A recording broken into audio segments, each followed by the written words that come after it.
Everyone, hope this message makes you well in good health. 2027 is around the corner.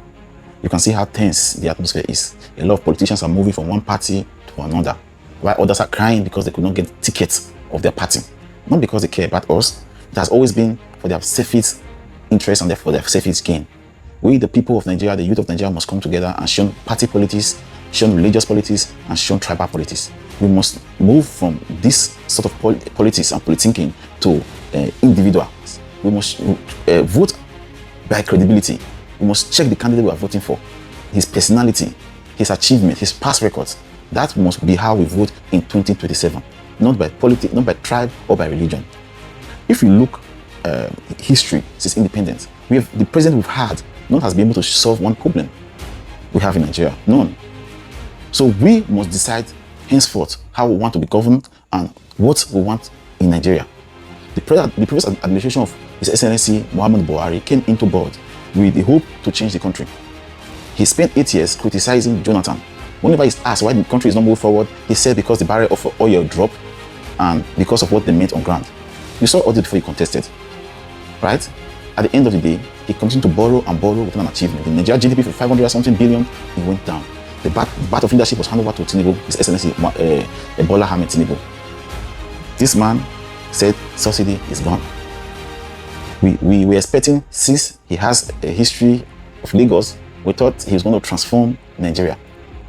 Despite all what was used to campaign, how this the master strategies and economists, all that, at the end of the day, look at the nature of Nigeria. The economy has went down the drain. Borrowing continued from left, right, and center. Where is the money that was removed from subsidy? When you ask His Excellency Mohammed Tinubu about all this, he tell you that he has empowered the governor. He has given them a lot of money. Yeah, this money is not reflecting on the life of Nigerians, not knowing the economy. This is how Nigeria has been governed. They've sucked the cow called Nigeria dry without even caring for the cow or even going for treatment for the cow. It has always been personal needs, personal gain, what they can get from Nigeria, without even caring for the people. We cannot continue like this, right? We, the youth of this country, must shun tribal politics. We must shun all these politics. We must go for individual based on their credibility, based on their track records, and based on their lifestyle, right? That is the only way we can move forward. Other countries are having Vision 2040, Vision 2080, yet we don't have a vision. We're just living for the day. How are we going to move forward in this way? Dear fellow Nigerian youth, we must be actively involved in 2027. That will define our future.